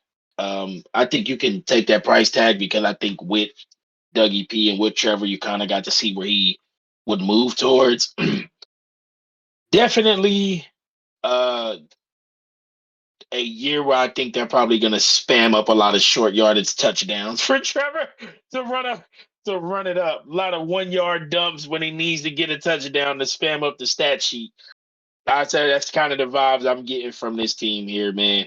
But you're right. I think the year together, and adding Ridley, the time together for the defense, man, it really should be nothing but improvements all across the board, which could get really deadly for the AFC. And so, T-Law, my guy T-Law, last year we had the T-Law Davis Mills argument. I won that by a nail biter. You know what I'm saying? I won that by a nail biter. T-Law country, baby. Dougie P. My argument last year was Urban is horrible trash, holding T-Law back. Dougie P comes in the building. T-Law starts the season off bad. They lose in Denver. He throws some picks. He goes home and he says, I got to be better than this, man. And then he gets better than this, right? 4,000 yards, 25 TDs, 8 picks. Man went off. What are y'all thoughts on Trevor Lawrence and expectations going into year 3? I think with Calvin Ridley back, I think it's gonna. I think if everything goes right for him, he's gonna be a top 5 quarterback. Top 5. Yeah. Oh yeah. So where is the Trevor placement right now as we speak? Right outside the top 5. Yeah, I think like right at 7 or 7. So all right, so you got Mahomes, Burrow, Allen, Lamar, Hurts, Herbert. Yeah, I think that's like right 7. there, Lawrence. Yeah, 7. Yeah. Trevor's behind Justin. Mm-hmm. For the time being, barely. I got Trevor over Justin. I got Justin in front of him. Only slightly. So if I'm going off potential, right? Like we saw Dougie P and T-Law. Okay. Maybe, So hell we'll yeah. go this. Burrow and Mahomes are top 2 tier alone, right? Mahomes 1, Burrow 2, separate tier. Mm-hmm. The next tier right under that is Allen, Lamar, Hurts. And that's that Might tier alone. Yeah, that might be it. So then that next group of dudes should be Trevor, Justin. Mm-hmm. Who else? That'd be it. Yeah, I think that's it after that. So what does Trevor actually have to do to move him over Justin, to move him over Jalen, to move him over Lamar and Allen, and start to rival Burrow and Mahomes? So winning the division, cool. That'll be back-to-back years you won your division. Easy. You got a playoff dub under your belt. Mm-hmm. What are we really looking at that says, oh, T-Law's top 5? Do the same thing. I told y'all I thought T-Law was potential top 5. It's like, so the numbers don't phase you. Like the numbers doesn't phase you. We just gotta wait to the moment. Mm-hmm. Are you looking for a All-Pro MVP season? Honestly, All-Pro MVP puts him more closer to top 3. Yeah. But if honestly, if he comes out and he does the same thing this year, now having a Calvin Ridley, now having a full year with Dougie P, now having just a full off season, he got Dougie P, he got his full wide receiver core. I'm not gonna put a number on it, but you do the same thing you did last year, where you coming out winning the division, winning the playoff game. I don't care what happens in that second playoff game. Although I think y'all are gonna upset some people. I don't care what happens that second playoff game. He's gonna be easily top 5. And it might be bumping like a Josh Allen or a Lamar Jackson. I ain't gonna say he bumping Lamar or Jalen Hurts because he's not. All right. Yeah. But he's damn near. You got a pen with some ink. You throw his name up there for top 5 next year. Mm-hmm. It's gonna take an injury. Knock on wood. So you're just asking for a replicated season. Yeah, you just give it to me again. Double down. Yeah, double down on what you did this year, and I can throw you top 5. Similar to the conversation of why we don't like Sauce at 1. You did it 1 year, bro. Do it again. Mm-hmm. That's all we double down on this year. Mm-hmm. You'll be cool. I think we were saying the same thing last year about Joe Burrow. Great, you got a great year. Made it to the Super Bowl. Took a L, or whatever that conversation was. Do it again. He did it again. He's right there, top 3. Yep. Calvin Ridley. Let's have the Calvin Ridley talk. Y'all, at some point, maybe I shouldn't be a Panthers fan because I wanted Calvin Ridley more than I wanted DJ Moore. You know what I'm saying? Rightfully so. Rightfully so. These guys never draft the person that I want. It's worked out. In other cases, it hasn't worked out. You know what I'm saying? Calvin Ridley, I think he's the lost guy in the top 15 conversation that people forget about. I think Calvin Ridley, before last year's mess, he was the top 15-ish type dude. Mm-hmm. Mm-hmm. Mm-hmm. And that's where I think Calvin is at. So let's kind of look at his numbers just to make sure. Let me make sure here, pull him up. Bro, sick. I've watched him cook so many people so many times. All right. Rookie year, 64 catches. 20. Remember, that was playing with Julio. 2019, 63 catches. 2020, 90 catches. Every year from his rookie year, he has 10 TDs, 7, 9. Oh. And then last year, he only played 5 games, and he had 31 catches. Yeah, 2 years ago. 2 years ago, 31 catches, 281 yards, 2 TDs. 10, 7, and 9. This is what this dude was putting up over his time being. Right next to Julio. Like, this is what this dude used to kill people, bro. Good Lord, man. He's got a highlight film what he used to do to Dante Jackson, bro. I hate this guy. So glad he's gone, bro. 10, 7, and 9 touchdowns. We've elevated so many people who have not put up 10, 7, and 9 in their first 3 years touchdown-wise, bro. This dude has every route in the bag, bro. And this is also the numbers that I thought Jerry Jeudy was gonna put up. I thought Jerry Jeudy was coming right in the building the same as this man. I do fail to realize sometimes that Calvin is as old as he is. Calvin's 28. So I think who was it? Him and Jalen Waddle was in Alabama at the same time. Yeah. So he is older, which is almost like that's kind of the gap difference of why I guess some people wanted to steer away because he's an older prospect. But forget about that older prospect, bro. When a bro's that clean, bro, you just take him and go about your day, man. What are your expectations for Calvin Ridley with T-Law? T-Law comes out and says, with a quarterback like T-Law, I'm going for 1,400. Easy. 15. He said 15? Well, you got him having a top 5 season? Top 5, man. He's gonna be top 5 cold. season? Right with now, this division, he's gonna have an easy 1,000 yards.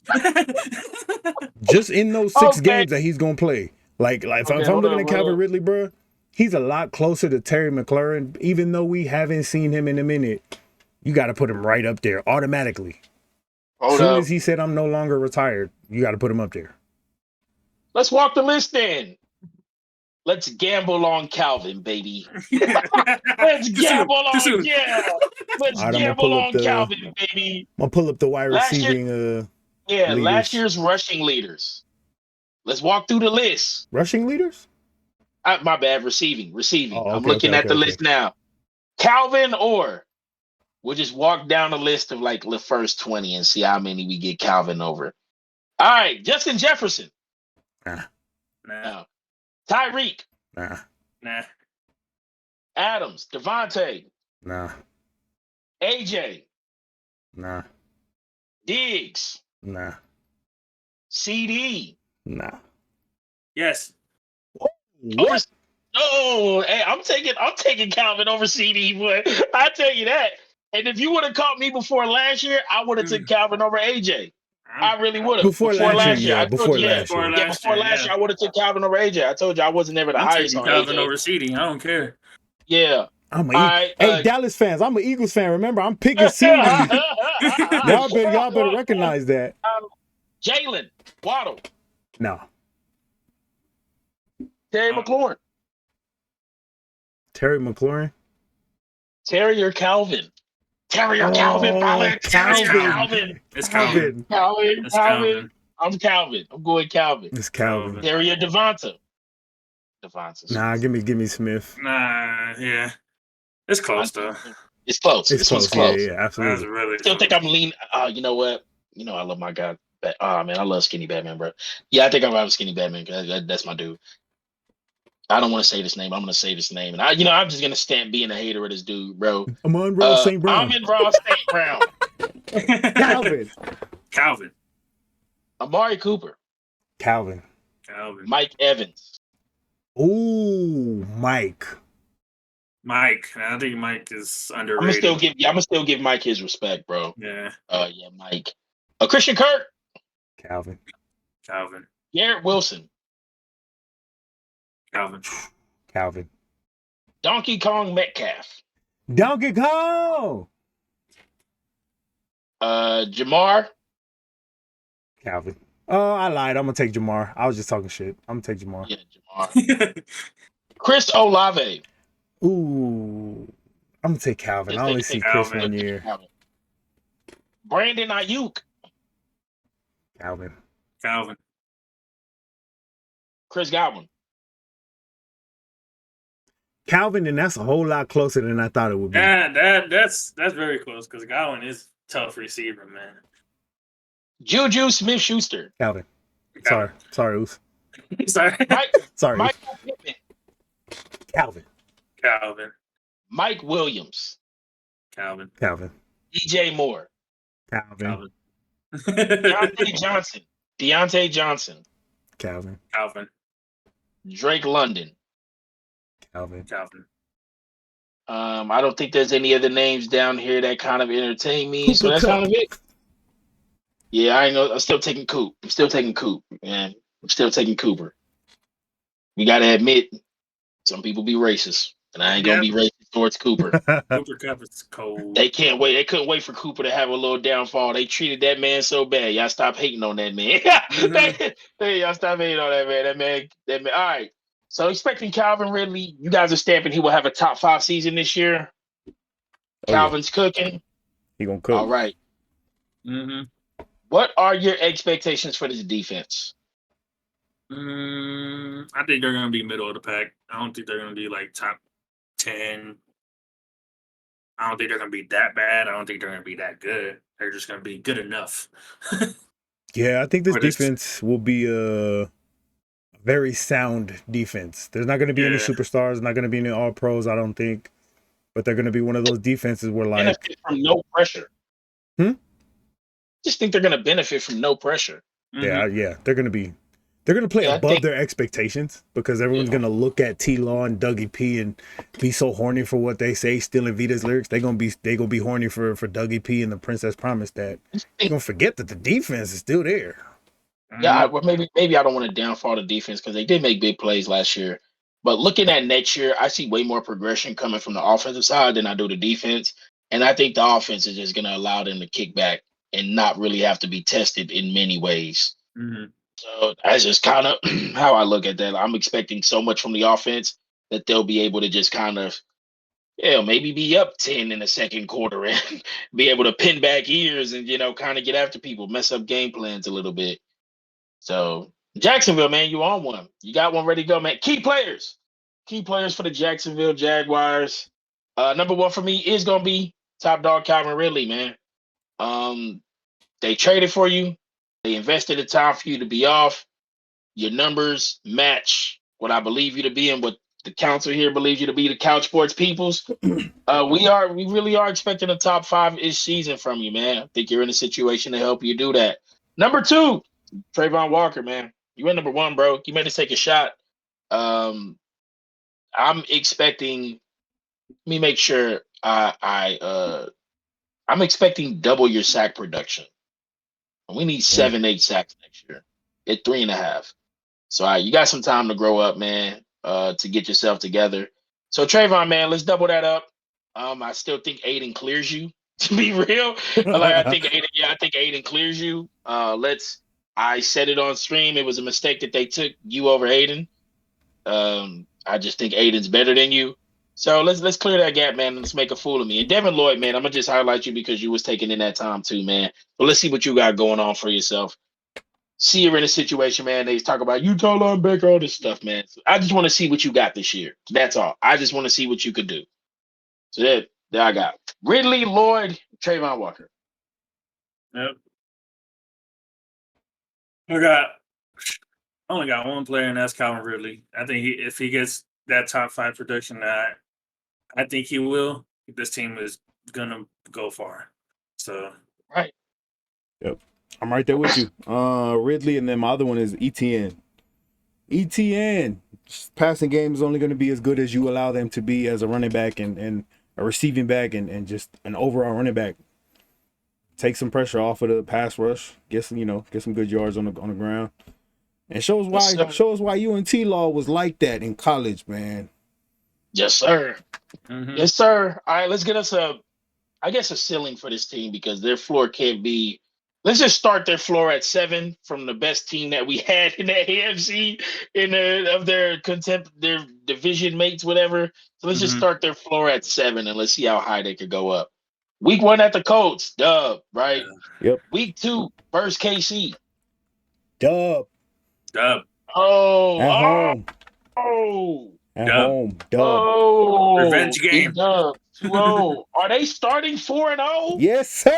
Yes, they are. 4-0? Yes. Teed. Yeah.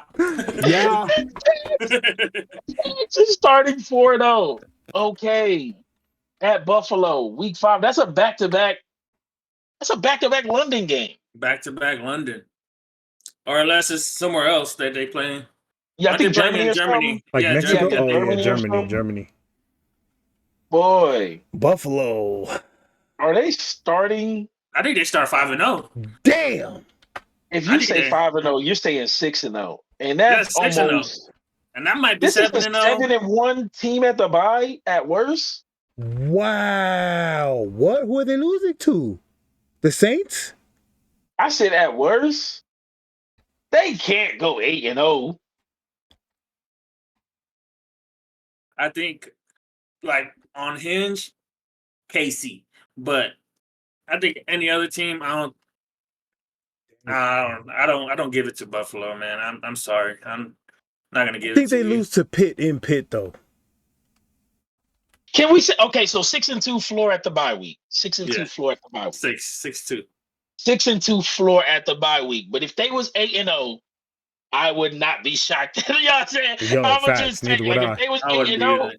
okay, 6-2 floor at the bye week. I'll take that. At the bye week, they've already won their division. Yeah, they did. Yeah. Yeah. God. Hey, Jags fans, stand up, man. Yeah. Stand Y'all up. Stand up, Jags fans. Y'all, hey, stand up. Stand up. Duval. Duval. Stand up, Jags fans. Yes, Coming out the sir. bye week, you know I always give the bye week team. Can they beat Frisco at home at the bye after coming out the bye? No. Nah. Brock Purdy's gonna outdo T-Law. No. The defense is gonna win this for San Francisco, and then CMC gonna have like 180 yards rushing. Not gonna have Snead in a mixer. Hell no, because they're gonna roll Hufanga. They're gonna roll Hufanga over the top and be like, "Bro, just stay there, please. He's getting cooked. Just stay there." He still got Ingram. This game's getting flexed. Yeah, it's gonna be a good game. It's gonna get flexed to an evening game. All right, Paulo, what you call it? You got dub or L? I give. That's at home. That's a home game. Bro, we gave San Francisco a whole lot of L's when we finally get to the West. Yeah, but we'll actually get to them next. They'll actually be next. Yeah, we'll actually be talking about the NFC West next. Yeah, I'll give Frisco the dub here. Frisco the dub. All right. Tennessee. You had them sweeping? Yep. Sweeping Houston? Yep. At home versus Cincinnati, Monday night. Yep. Damn. I don't want to say it. Let me Duval. That's crazy. I don't know. All T-Law was missing was to get the perverted, horny coach up out the way, dog. This is a lick. 2 years ago they played with Urban, and look how the team's changed. And now, oh man, Tom. Oh man, Ain't they beating Cleveland at home? I want to give that game to the Jags over Cincy. I'm just rocking off vibes. All right, beat Cleveland, Baltimore. They gonna lose against Baltimore. Tampa. I think it's a dub for the rest. So at Tampa, So at Tampa, they have how many wins? 2, 4, 6, 8, 10, 11. By the time they get to Tampa? Oh, they have 12 or 10 wins, 10-4. 10-4 at Tampa, and they've pretty much already locked up. Yeah, so they're going to lose to Carolina because they're resting players for the playoffs. So yeah, they're going to lose to Carolina, and then they'll come back and lose. So they'll be resting players for the playoffs. Carolina will win that game, and then they'll come back. Like, let's get you guys warmed back up against Tennessee, and then they'll. So cool. So this is a 13-win team. 13-win team. 13-4. Damn. 13-4. That's crazy. Damn. And their ceiling is. It doesn't matter. 13. Don't even matter. Their floor is winning their division. Yeah, their floor is winning their division. The ceiling is how high of a seeding you were looking at. Yeah. That's interesting. This is one of the first teams that we clearly said is winning your division as the floor. Mm-hmm. It's the only team I think we've said that about. The only teams on FanDuel favorited to win their division are actually the last three divisions we'll talk about. Jacksonville, KC, and Frisco. They're the only three teams favorited to win. Even the Eagles on FanDuel is like they're not favorited. They're like plus 110. So like as close as you could be to Right there still with being Dallas, plus. huh? Yeah. Still where you could get plus money. But they're the only one that's barely not like everybody else. Jags are favorite, KC's favorite, and Frisco's favorite. I don't think And the according NFC to has had a back-to-back division winner in a minute. The NFC East. Yeah, no, they haven't. All right. This is okay. So the floor is Jacksonville. If Tennessee wins this division, we got a problem. we got a problem. We got a problem. That's the problem. So your floor is you have to win the division. Now, what is the ceiling of a Jacksonville team? Like you said, so we're expecting them to win the division. There's a potential with a 13-win season, 12-win season. Your top is seed 1, 2, 3 in the AFC. So you'll get your home playoff game.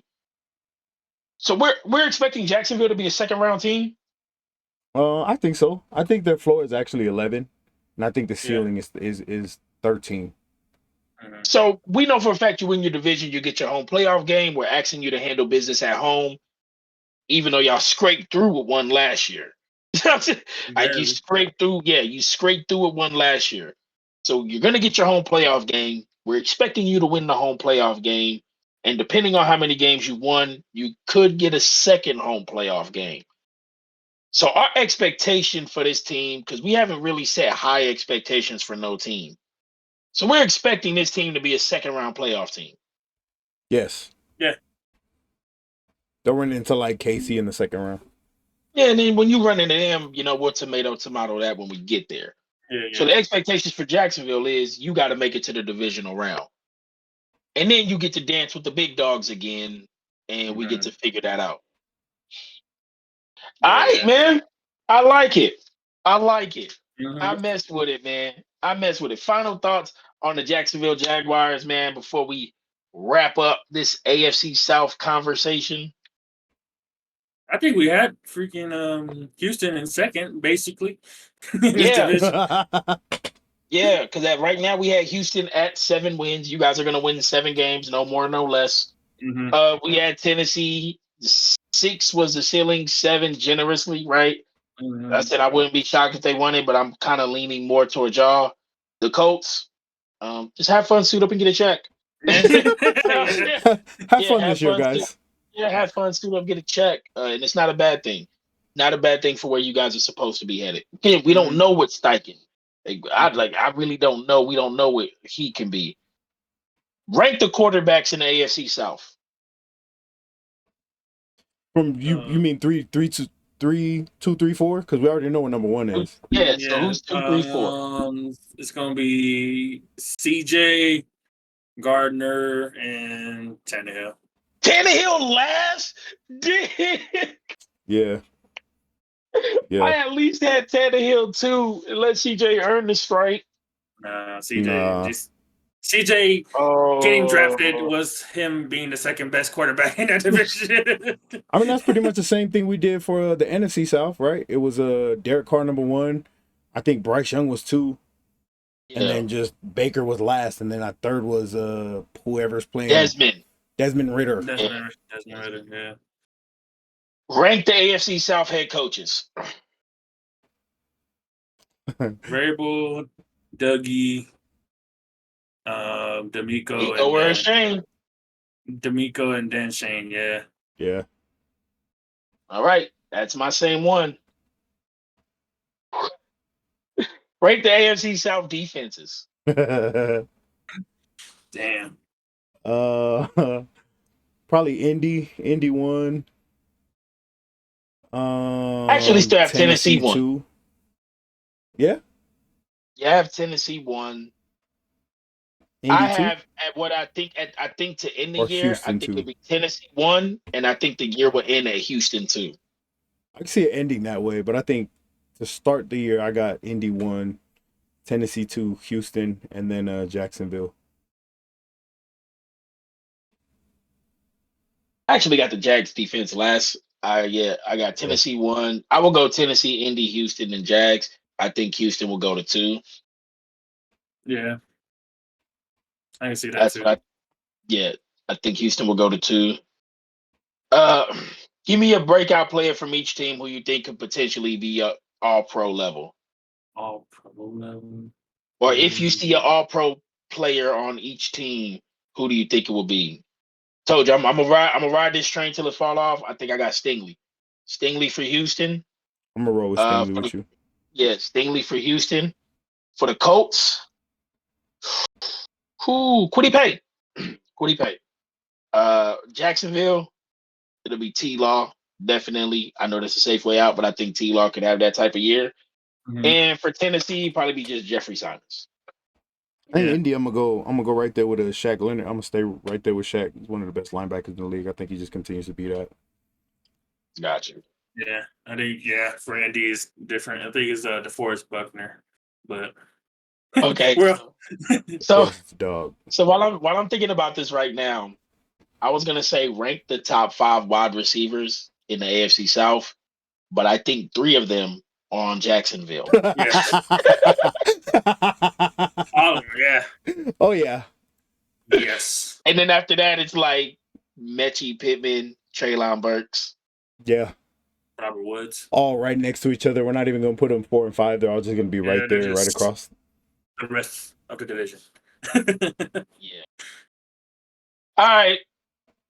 This has been fun, man. Now that we so one thing that I like to do when we do it is I come with my notes and then we talk it out and then we're done and then I leave and I kind of think about it because I know we're gonna come back and do our conference as a whole video as a whole. Say that 3 times fast. I know we got to do that. So like now that we're done with the AFC South talks, is there anything that has happened during the conversation to the end that has cleared your mind on a team or maybe be like, I need to go and maybe revisit something? I feel like I need to revisit Tennessee, but I also believe that I'm going to revisit it and just be where I was before. So like when we got done with the AFC North, I went back and I've really been trying to dig into Cleveland and Pittsburgh. Mm-hmm. And I've really been like, where's the separator? Is there a Kenny Pickett leap? So like, is there something that like that make y'all be like, you know what, I think they're at where I think they'll be? Or maybe I need to challenge myself and double back and look at something. I'm gonna look into Indy more because that was probably like the most confusing team to me. But yeah, I think I need to sit down and watch. I need to look at Tannehill closer, just because I don't know. I believe what I believe with him, but I feel like I need to give him his due diligence and sit down and really look at him because he's probably going to be the starting quarterback there. The more sorry he gets.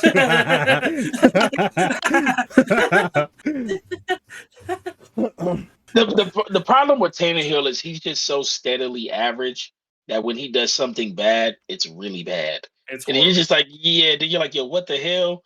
And then he goes back to being like 20 for 27 with 184 yards. You know what I'm saying? Like, and then, just steadily. But then when he does something bad, like the playoff game 2 years ago against Cincy, like, bro, threw 3 picks and they lost by a field goal.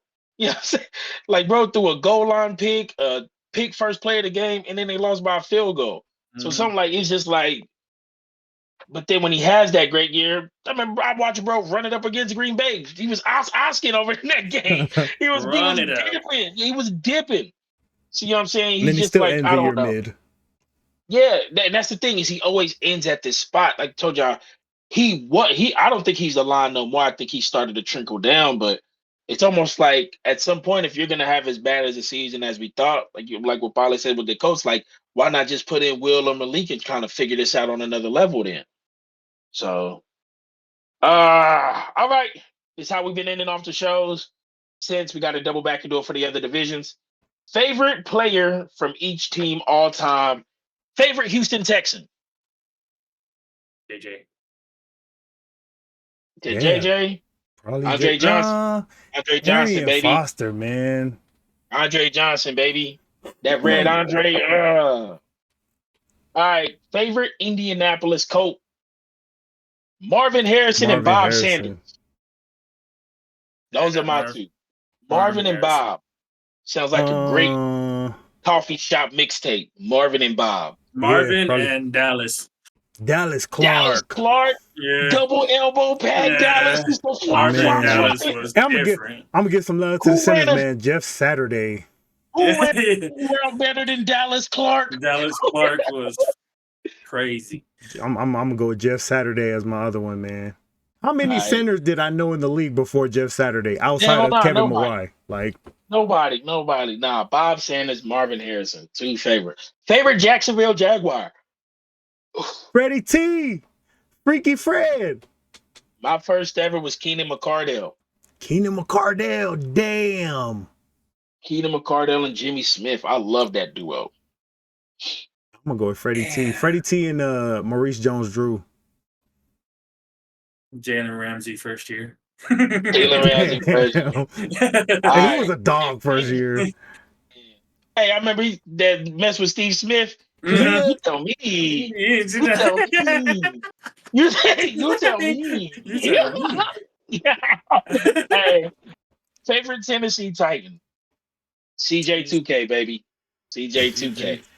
He's got get away from the cop speed. That boy, Man. he made an That was crazy. announcement show his true colors, bro. That was crazy. Tennessee's different, bro. Hey man, Yeah, I'm gonna go with my Pop Warner coaches, Kevin Dyson and Andre Dyson. It was a wide receiver and corner brother duo. Yeah. Kevin Dyson and Andre Dyson. The Titans are 1 yard away from winning the Super Bowl. Their older 1 brother yard coached me away. he coached me in Pop Warner football, Skip Dyson. I did I'll not stand believe by he was it. the brother. I'll stand by it. I think, and I gotta not be lazy and put it together. But I think the Titans have the best running back room all time. Derrick Henry, CJ2K, Eddie George. The Titans might have we might have to think about that. I don't know. Three running backs all time. The Titans might have the best running back room all time. Those are dogs though. Derrick Henry, CJ2K, and Eddie George. Yeah, I gotta look at that. How about the Steelers? You got Jerome Bettis, Le'Veon Bell. Immaculate catch, bro. Frank O'Hara. Frank O'Hara. Damn, that's tough. Yeah, you gotta really. We gotta dig into think about it, because I'm telling you, the more you think about it, the more you're gonna be like, yo, Tennessee just might have the best running back room all time. Damn, you might be. Hold on, I'm looking at all the teams right now, and you might think of too fast, but you're gonna look at that third and be like, ooh, I don't know. You might be right. Sad. Damn. I don't know, Bala. I think he got it on this one. I think he got it on this one. Yeah. No, we gonna do an all-time. Yeah, we gonna do an all-time team list. It's gonna take a little work. Damn. No duplicates. So you can't have 49ers, TO and Eagles TO. TO's got to be on one team. All-time receiver. Because the Vikings might have the best receiver room all time. Chris Carter, Justin Jefferson, and Randy Moss. Damn. They still got technically, if you want to go a fourth, you can give them Thielen. You can give them the 1 year of Sidney Rice. You know what I'm saying? You're not gonna go with the Niners? Niners is Jerry, T.O. But their third is the drop off. Damn, you're right. The third is a drop off. Crabtree. Debo. Yeah, I'm not putting Debo over Crabtree. He could put them all on the Raiders. Jerry Rice. Jerry Rice, Randy Moss. So I said Minnesota really might, like Pittsburgh. I mean, you got like Hines Ward, Antonio Brown. Yeah, but as I said, like all-time list. Santonio Holmes. Santonio Holmes. Damn. The Cardinals, Anquan and Larry, but then their third gets a little. Anquan and Larry, but then their third gets a little. But then you got Baltimore fans who might be like, no, we want Anquan because he won with us. But then it's like, bro, our receiver room kind of Bunch. You know what I'm saying? Who's your receivers? Like y'all receiver room is just gonna be backpacked by Anquan. We gonna put Steve Smith in there? Yeah. No, he's on Carolina. You know what I'm saying? Like you got the Philly receiver room. Because again, T.O. can only go to one Yeah, place. we can't put T.O. there. T.O. can't go, even though Green I think Philly T.O. was like my favorite best version of him. A lot of people still hold 49er T.O. over that. Yeah. So it's like, who but we he got? can't Deshaun go to. Jackson, Yeah, it's like Alshon Deshaun. Jeffrey. I feel like I'm missing somebody. Green Bay would be Green Bay's a Devontae. nice one. Donald Driver, Jordy Nelson, Damn, Jordy Greg Jennings. Nelson was a dog. Devontae Adams, Sterling, can't forget Sterling. Sterling Sterling Sharp. Green Bay's might be the deepest. Like Green Bay might really have the deepest coldest room. They might be 5 wide with 3 linemen. That's why it's crazy that we have no receivers now.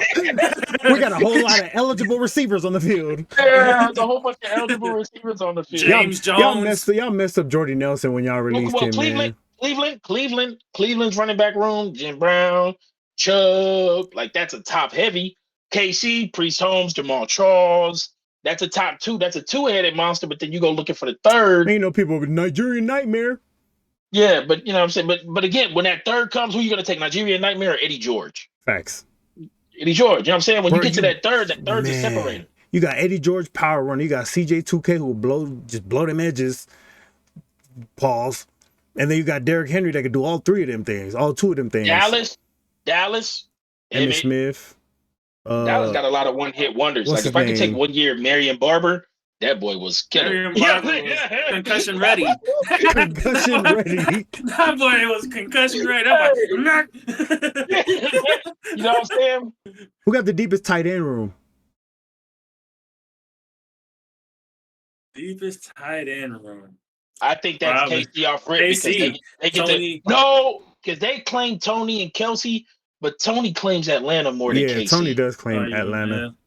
He's fake for that. He's so fake for that. He went to Atlanta, will lead, get a chip. Now that KC's winning, I'm back home. Like, nah, bro, you gotta ride for that. Yeah, nah, bro, you gotta ride. I mean, I said I'm not gonna stop, but I know when he left, he was pretty heavy Atlanta, and I guess they said it. So if they was to claim it, I don't think you could get anything close to Tony G and Kelsey, unless you got New England. That's facts. Gronk. Who else?